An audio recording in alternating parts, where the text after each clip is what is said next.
Tumrap sing ngrasuk agama Islam aja nganti nindakake kewajibane 5 wektu ya Mas Jolan. Leres Pak Igit.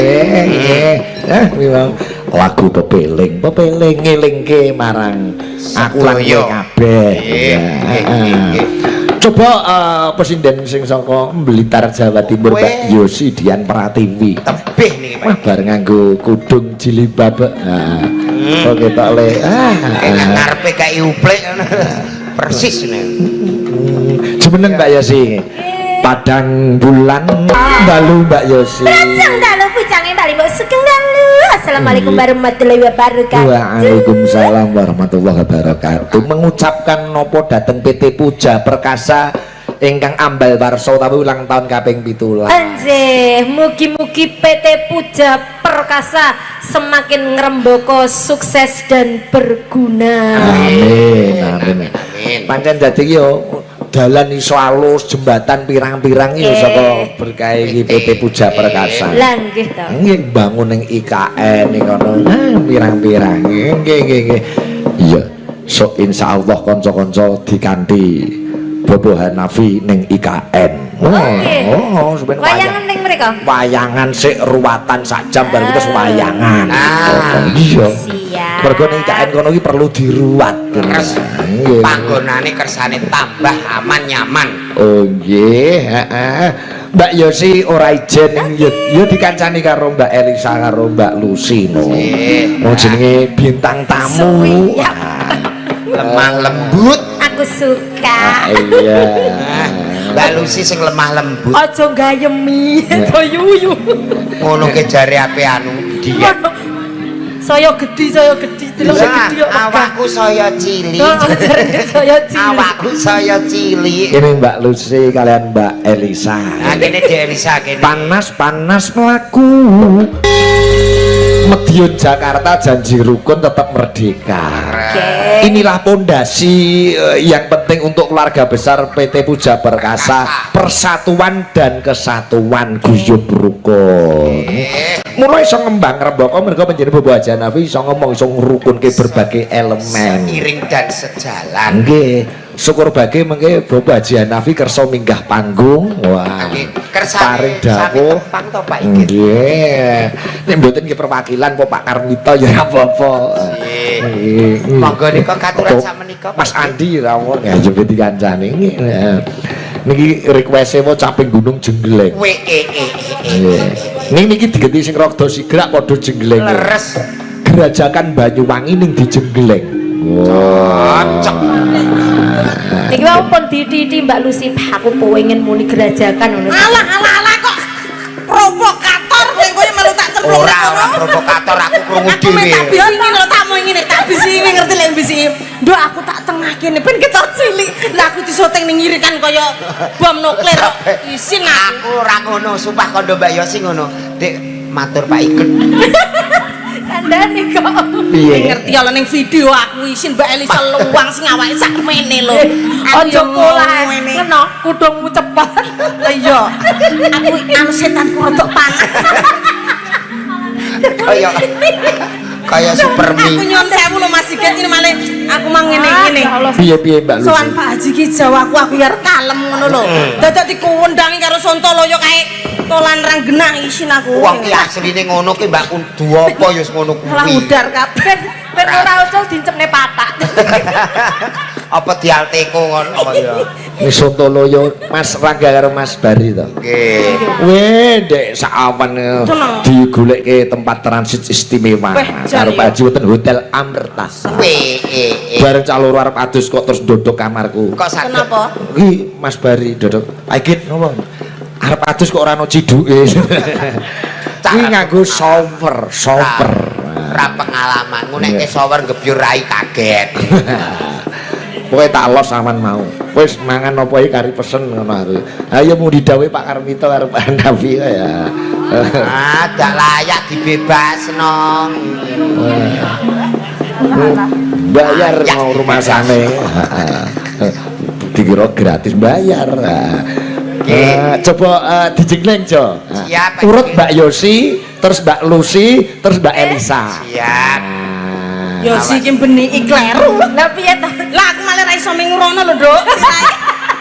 Jajal aku ya tak pantek ngono ben ora ucul. Aku mang jane dandan dhewe ketok wayu ae. Bareng. Wis jejer Mbak Elisa karo Yosi malah elek. Iki mbok rumangsani. Wong wis hancur ngono.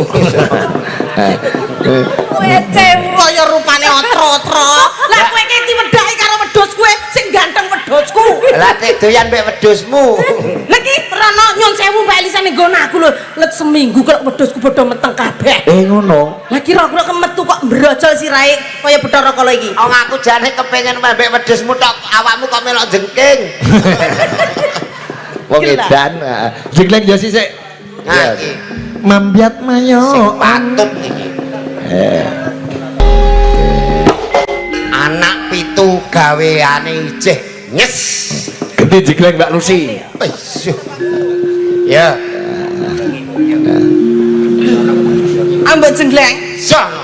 kok padha eleke to sing Wis dijengleng. to awakmu beriman wae. Yo kudune karo setape Pak Haji sing ganteng memperbaiki keturunan. Kae goleke ya sing ganteng yo jumbuhke to. Ape doyan ngene iki ora bar nyapo ya.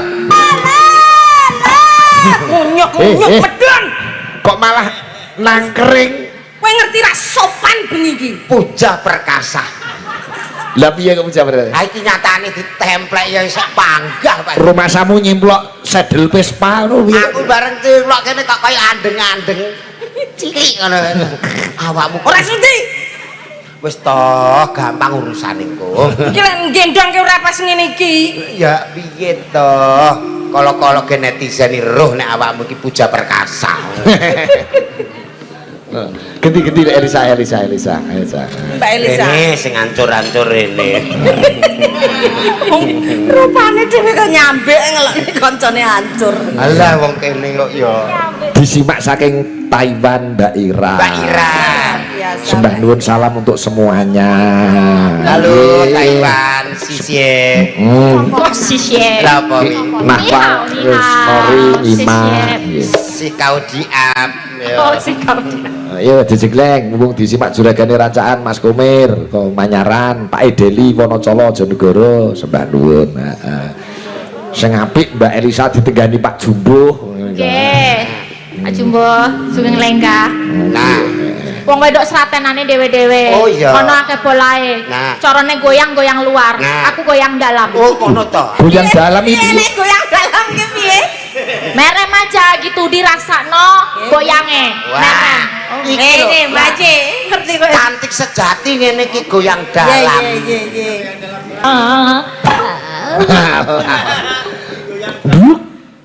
Alah. Kita karo Elisa tuk ora cocok. Empuk niki kok. Ono. Ono, lek goyang dalem itu. Awakmu aja tiru ya. Engko nek tuk ngono. Goyang dalam.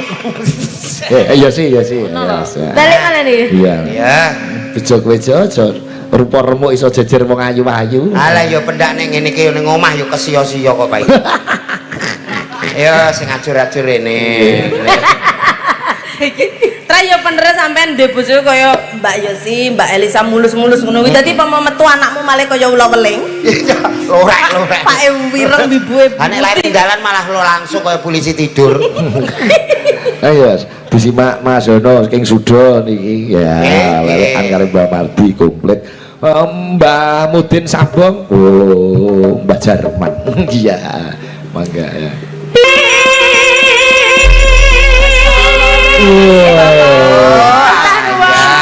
Sembah nuwun Pak Karnito. Saking Bapak Haji Hanafi, Matur sembah nuwun Pak Haji Hanafi. Mugi berkah selalu. Wah pripun tok Pak Haji Hanafi oleh gemati kali Pak Iya. Karnito sak kanca niku rawuh wis nggo blangkon pirang-pirang. Oh iya. Oh iya, heeh. Disesuaikan event nek wayangan yo seragaman blangkon. Luar biasa. Kowe lungguh sik jo ngelek-elek pemandangan. Pun kula batin Pak Idin. Pun kendhengi elek lho dek niku.